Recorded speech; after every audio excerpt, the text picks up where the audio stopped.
Break के बाद स्वागत है। आपको बड़ी खबर से रूबरू करा दें। बड़ी खबर, बड़ी जानकारी। कल अमेठी और रायबरेली के दौरे पर रहेंगे राहुल गांधी। रायबरेली में दिशा समिति की बैठक में शामिल होंगे। विकास योजनाओं की प्रगति पर समीक्षा करेंगे राहुल गांधी और 13 मार्च को भी उनका कार्यक्रम प्रस्तावित है। लोगों की समस्याओं को सुनेंगे, कार्यकर्ताओं के साथ बैठक करेंगे, संगठन की मजबूती और आगामी रणनीति पर होगी चर्चा। तो अपने संसदीय क्षेत्र रायबरेली का दौरा करेंगे राहुल। उधर गो प्रतिष्ठा धर्म युद्ध का शंखनाद आज राजधानी में शंकराचार्य अविमुक्तेश्वर आनंद के नेतृत्व में हुआ, जहां आशियाना के काशीराम सांस्कृतिक स्थल से इसकी शुरुआत की गई। अविमुक्तेश्वरानंद सरस्वती ने गाय को राष्ट्रमाता का दर्जा देने और पूरे देश में गौ हत्या पर प्रतिबंध लगाने के लिए 3 मई से 81 दिन के राज्यव्यापी अभियान की भी घोषणा की है। केवल गौ माता की रक्षा नहीं, सनातन धर्म की भी रक्षा करनी है और इसीलिए ये जान लेना है। और सच बात ये है, हम ये भी कहना चाहते हैं आज इस मंच से कि ये धर्म युद्ध तो शंखनाद के साथ ही शुरू हो गया।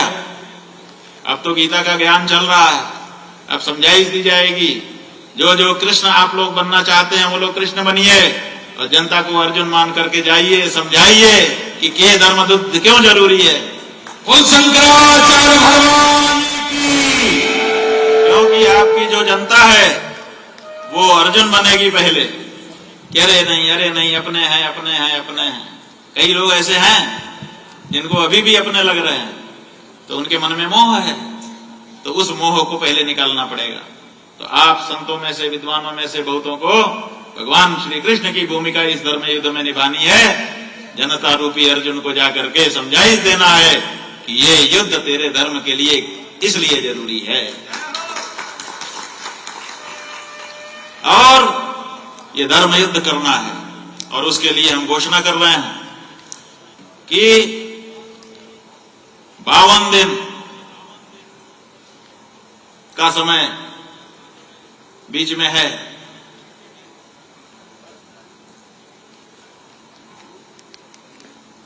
इस 52 दिन में गीता का ज्ञान चले, उसके बाद हम लोग 81 दिन की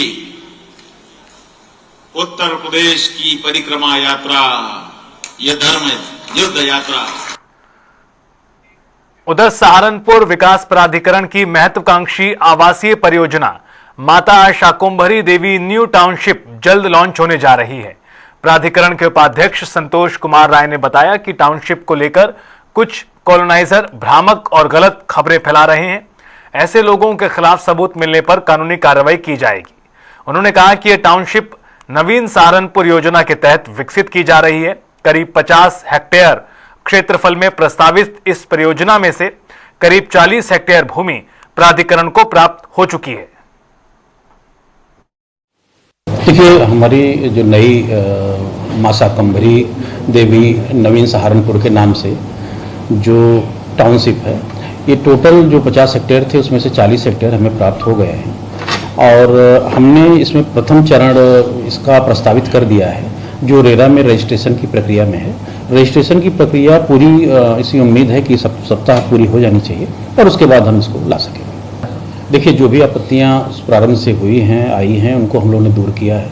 जो भी ऐसे किसी के दिमाग में भ्रम होगा, कोई भी हो, आम आदमी हो सकता है या कोई भी ग्रुप हो सकता है, उसके लिए हम लोग सदा ही दूर करने के लिए तैयार हैं। टाउनशिप मकसद ऐसा है, एक ऐसी टाउनशिप डेवलप करने का, विकसित करने का, ताकि लोगों को जो उस टाउनशिप में रहें उनको लंबे समय तक एक बढ़िया माहौल मिले, एक बहुत बेहतर परिवेश मिले, जो अभी सहारनपुर में कम देखने को मिलता है।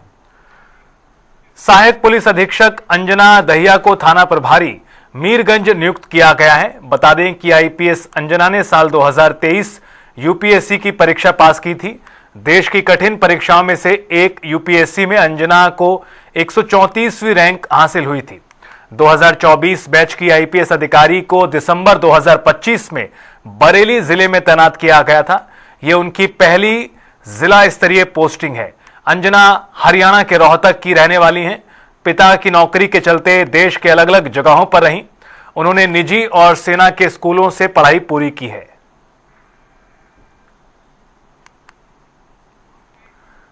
कानपुर देहात की शिवली कोतवाली के अरशदपुर चोरी कांड में पुलिस के दावों की सीसीटीवी फुटेज ने पोल खोल दी है। इस पूरे मामले में अब ज्वेलर्स ने पुलिस पर ही आरोप लगाए हैं।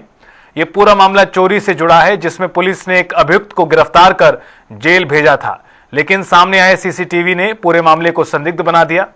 पुलिस के मुताबिक आरोपी की गिरफ्तारी 28 फरवरी की रात करीब 11:10 पर हुई थी और ज्वेलर्स का आरोप है कि पुलिस ने 25 फरवरी को उन्हें पूछताछ के बाद छोड़ दिया, लेकिन अब उनके परिवार को परेशान किया जा रहा है।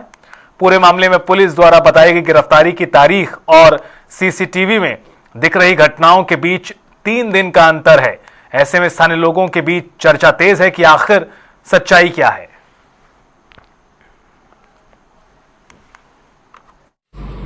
25 तारीख को मेरे यहाँ पुलिस आती है और मुझसे पूछती है कि क्या ये जेवर तुम्हारे यहाँ रख गए थे? हमने कहा हाँ सर मैंने यहाँ रखे थे, मेरे पापा ने रखा था 9,000 रुपये पे। ये 87 ग्राम चांदी, जिसमें कि एक जोड़ी तोड़िया थी, एक जोड़ी खड़ुआ था, 5 अंगूठी थी, 2 आए थी।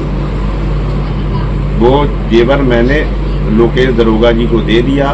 दरोगा जी लेके जेवर और मुझे लेके थाने चले गए।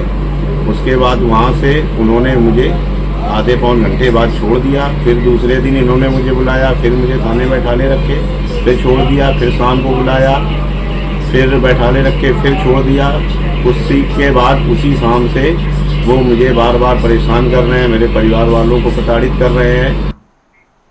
वाराणसी में स्वच्छता को लेकर नई पहल की गई है, जिसके तहत 50,000 घरों को पहले चरण में 4 रंगों के कूड़ेदान वितरित किए गए हैं, जिससे कि पहले ही कचरे को अलग अलग किया जा सके। देखिए रिपोर्ट। स्वच्छ भारत मिशन के तहत कचरे को घर पर ही अलग करने को बढ़ावा देने के लिए नगर निगम की एक नई पहल के तहत पूरे वाराणसी में कई रंगों के कूड़ेदान बांटे जा रहे हैं। पहले चरण में लगभग 50,000 घरों में कूड़ेदान बांटे जा रहे हैं। उम्मीद है कि अगले चरण में इस पहल को और ज्यादा घरों तक पहुंचाया जाएगा। ये एक अभियान नगर निगम द्वारा शुरू किया गया है कि घर घर में जो डस्टबिन्स अलग अलग कलर्स के, जो dry waste, wet waste, hazardous waste और डोमेस्टिक वेस्ट घरों में अलग किया जा सके, इसको लेकर डस्टबिन्स घर घर में भिजवाए जा रहे हैं। पहले फेज में लगभग 50,000 घरों में ये नगर निगम द्वारा डस्टबिन्स इसमें भिजवाए जा रहे हैं। वाराणसी के लोगों ने नगर निगम की इस पहल का स्वागत किया है। उनके मुताबिक ये लोगों में जागरूकता बढ़ाने के साथ साथ अलग अलग तरह के कचरे को घर में ही अलग करने की आदत को बढ़ावा देगा। ये पहल बहुत अच्छा है और नगर आयुक्त साहब ने हमको स्वच्छता अभियान में वॉलंटियर भी बनाया इस क्षेत्र का, तो सफाई का काम इन लोगों का बहुत अच्छा चल रहा है। डोर टू डोर उठान बहुत अच्छा हो रहा है और सड़क के पटरी की सफाई भी झाड़ू रोज लग रहा है। पहले से बढ़िया, मतलब 3-4 महीने पहले से थोड़ा अच्छा हो गया, बहुत बढ़िया हो गया। वो गीला सूखा तो 70% लोग खुद स्वयं दे रहे हैं, अब इसको देने से जागरूकता और बढ़ेगी। ये चारों डस्टबिन दी गई है, सूखा कूड़ा, गीला कूड़ा, एक सैनिटरी पैड के लिए और एक ये सब इलेक्ट्रिक वाला चीजें सब यूज करने के लिए दिया गया है। तो ऐसे हम लोग यूज करें तो अच्छी बात है। करेंगे, करते हैं। नगर निगम को उम्मीद है कि ज्यादा से ज्यादा लोगों की भागीदारी से वाराणसी को स्वच्छ और सेहतमंद बनाने में मदद मिलेगी। पीलीभीत से एक ऐसी खबर सामने आई है जिसने चिकित्सा जगत और आम जनता को हैरत में डाल दिया है। क्या है पूरा माजरा, दिखाते हैं आपको इस रिपोर्ट में। पीलीभीत से एक ऐसी खबर सामने आई है जिसने चिकित्सा जगत और आम जनता दोनों को ही हैरत में डाल दिया है। एक महिला जिसे बरेली के चिकित्सकों ने ब्रेन डेड की स्थिति में बताकर घर ले जाने की सलाह दे दी थी, वह आज पूरी तरह स्वस्थ होकर अपने घर लौट आई हैं। मामला जिला न्यायालय में तैनात वरिष्ठ सहायक विनीता शुक्ला का है, जिसे 22 फरवरी को अचानक बेहोश होने के बाद बरेली के एक निजी अस्पताल में भर्ती कराया गया था। 2 दिनों तक वेंटिलेटर पर रहने और शरीर में कोई प्रतिक्रिया न होने के कारण डॉक्टरों ने उन्हें मृत प्राय घोषित कर दिया था। परिजन जब भारी मन से उन्हें बरेली से वापस ला रहे थे, तभी रास्ते में आए गहरे गड्ढे के झटके ने विनीता की सांसें वापस लौटा दी। थोड़ा सा बीपी बढ़ा हुआ था। उसके बाद क्या आपको बढ़ेगी? मैंने घर पे ही गोली रखी थी हम लोग का, वो खा ली आयरन जी की। बाकी उसके बाद का पता नहीं, परिवार वालों ने बताया जैसे कि 7 बजे लगभग बेहोश हो गए थे हम। किस दिन की घटना? 22 तारीख की, संडे का दिन था। उसके बाद का आपको कुछ उसके बाद का ध्यान कुछ भी नहीं, इन लोगों ने जैसा बताया वो जानकारी है। बाकी तो कैसा महसूस कर? अब तो अच्छी फीलिंग आ रही है, जिंदा बैठे हैं हम। बाकी आपको बरेली का या कुछ भी भैया ये याद कुछ भी नहीं है। जब इन लोगों ने, परिवार वालों ने बताया वो सब पता है, वैसे कोई नहीं जानकारी है। इन्हें 22 तारीख को बीपी की शिकायत इन्होंने बताई कि हमें बीपी लग रहा है, कुछ बढ़ा हुआ है।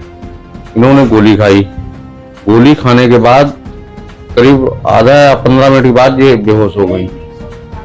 और पहले भी गोली खाई, ऐसी कोई बात नहीं थी, उस दिन भी खाई थी। तो यहाँ से ले गए सरकारी अस्पताल से। हम सरकारी अस्पताल वालों ने राय दी कि वहां ले जाओ रोहेलखंड। हम रोहेलखंड ना ले जाने बजाय मेडिसिटी ले गए। मैंने 22 तारीख की रात करीब लगभग ऐसी होता 11:30 बजे का टाइम, वहां ले गए, वहां भर्ती कराया। सोमवार को 23 तारीख को उन्होंने शाम को करीब लगभग 7:30 बजे कहा घर ले जाओ, इनमें कुछ है नहीं, हम रिफर कर देंगे, घर ले जाओ आप। इनकी सांस भी कहीं नहीं आ रही है, पल्स भी गिर रही है और बीपी भी दवाई चढ़ा रहे हैं, बीपी भी डाउन हो रहा है। तो हमने मना कर दिया। हम लाए, फिर 24 तारीख को हमने 10 बजे लगभग छुट्टी कराई। इन्हें पीलीभीत ला रहे थे, उन्होंने मना कर दिया। तो रास्ते में हाफिजगंज के जब आगे गाड़ी पहुंची तो गड्ढे में पहिया पड़ा, वैसे इन्हें सांस आने लगी।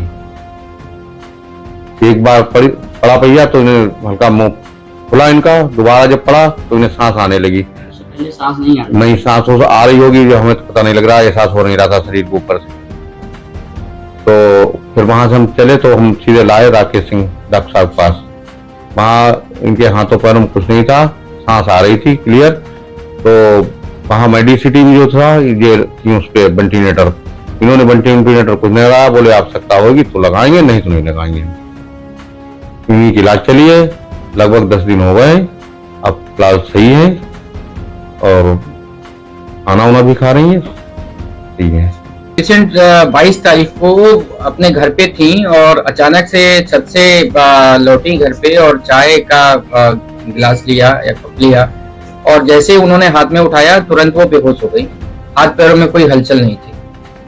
फिर अचानक से उनको फिर लेके गया मेडिकल कॉलेज में, यहाँ पीलीभीत का मेडिकल कॉलेज है, वहां पे लेके गया। वहां पे भी स्थिति बहुत ज्यादा गंभीर थी तो उनको बरेली रेफर कर दिया गया। बरेली में 2 दिन तक इलाज होता रहा, मतलब 22 तारीख की शाम से लेकर 24 तारीख तक इलाज होता रहा, पर कोई भी इम्प्रूवमेंट नहीं हुआ। सुबह करीब 11 बजे खबर आई कि हमारे जो गजी कर्मचारी विनीता शुक्ला उनका देहांत हो गया। तो शोक प्रस्ताव माननीय जनपद न्यायाधीश को भेजा गया। तब तक 11:30 के आसपास खबर आई कि उनकी सांस वापस लौट आई। रास्ते में उनको बॉडी उनकी लेके आ रहे थे, सांस उनकी वापस आ गई, तो उस प्रस्ताव को वापस लिया गया। फिर यहाँ पर पीलीभीत के डॉक्टर राकेश सिंह जो न्यूरो सर्जन है उनका एडमिट कराया गया। खैर डॉक्टर राकेश सिंह बहुत बहुत मेहरबानी, उनका एहसान है, उन्होंने बहुत अच्छे से इलाज किया और उनको जीवन दान दिया। अमेरिका इजराइल की ईरान से जंग दुनिया भर में ऊर्जा संकट पैदा कर दिया है। हार्मुज जलमार्ग के रास्ते गैस सप्लाई ठप हो गई है तो देश प्रदेश में खासकर एलपीजी सप्लाई को लेकर स्थिति बिगड़ी है। हालांकि भारत सरकार इसे लेकर अलर्ट है। फिलहाल एलपीजी की कमी नहीं है, सरकार कह रही है, लेकिन भविष्य की संभावनाओं के कारण पैनिक सिचुएशन बन सकती है। टीवी स्क्रीन पर इस वक्त हम आपको उत्तर प्रदेश के अलग अलग जिलों की तस्वीरें दिखा रहे हैं, जहां गैस एजेंसियों पर गैस लेने वालों की लंबी लंबी कतार देखने को मिली। उपभोक्ताओं को बुकिंग और ओटीपी नंबर नहीं मिलने से खासा परेशानियों का सामना करना पड़ रहा है, जिससे लोगों के चेहरों पर साफ परेशानियां दिखाई दे रही हैं। लोग कई घंटों लाइन में लगकर अपनी बारी का इंतजार कर रहे हैं, तो कुछ जगहों पर तनाव की स्थिति भी दिखाई दी। इस बीच कुछ शहरों में गैस एजेंसी के बाहर गैस नहीं है का भी बोर्ड लगा दिखा, तो इस परेशानियों से निपटने के लिए कुछ लोग वैकल्पिक सहारा भी तलाशने में जुट गए हैं। तो ये तस्वीरें आपको दिखा रहे उत्तर प्रदेश के विभिन्न इलाकों की। हालांकि कुछ जगहों पर तकनीकी कारणों की वजह से भी इस तरह की स्थिति बन रही है। कुछ जगहों पर पैनिक लोग कर रहे हैं, ऐसा भी दिखाई पड़ रहा है। बुलंदशहर, गोरखपुर, अंबेडकर नगर, प्रयागराज, नोएडा, लखनऊ, तमाम जगहों पर लोग इस तरह की शिकायतें कर रहे हैं।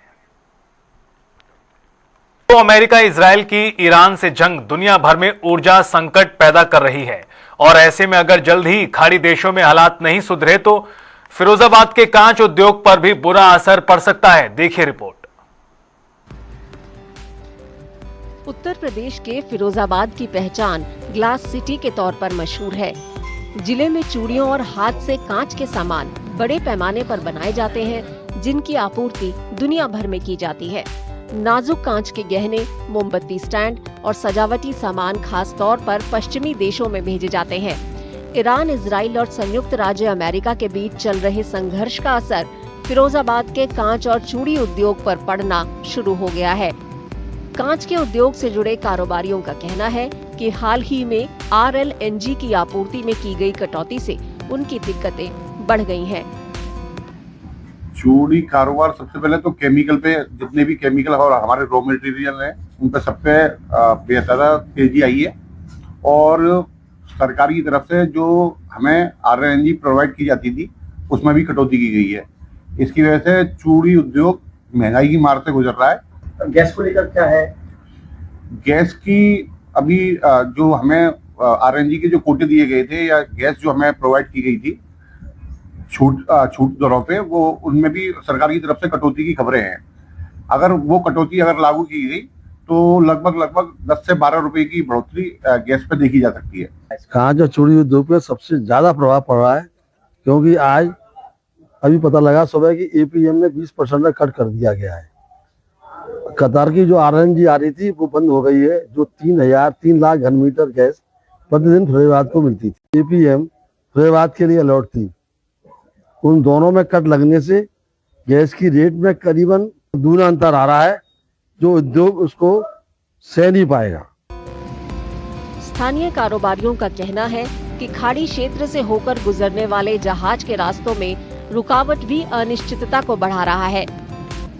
चूड़ी उद्योग असमंजस की स्थिति में है, चूड़ी और कांच उद्योग जो भी है, क्योंकि हमारे यहाँ नेचुरल गैस आती है, उसमें कुछ गैस का काफी बड़ा हिस्सा बाहर से आता है, जो ईरान के रास्ते से भी आता है, तो उसमें कहीं ना कहीं दिक्कतें आ रही हैं। आंकड़ों के मुताबिक फिरोजाबाद जिले में 200 से ज्यादा कांच के सामान बनाने वाले कारखाने प्राकृतिक गैस पर निर्भर हैं और उन्हें प्रतिदिन लगभग 15 लाख घन मीटर गैस की दरकार होती है।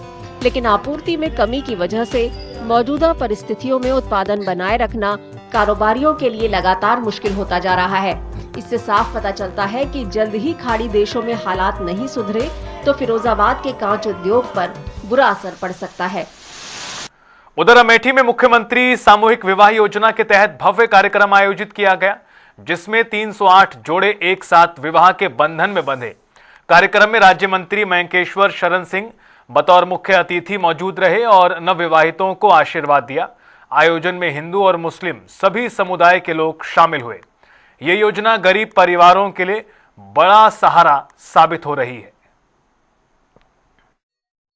कुछ मुस्लिम जोड़े भी हैं, बहुत ही महत्वाकांक्षी माननीय मुख्यमंत्री की योजना है, जिसमें आपने देखा होगा सभी यहाँ पे जो भी इंतजाम है, जितना भी जो सामान दिया गया है वो सारा सामान ब्रांडेड है। जो गहने भी दिए गए हैं वो भी ब्रांडेड गहने दिए गए हैं और पूरी तरीके से एकदम निष्ठा के साथ। और आज इस मौके पर मैं इन सभी लोगों को शुभकामनाएं देता हूँ। उनका वैवाहिक जीवन बहुत ही सफल रहे।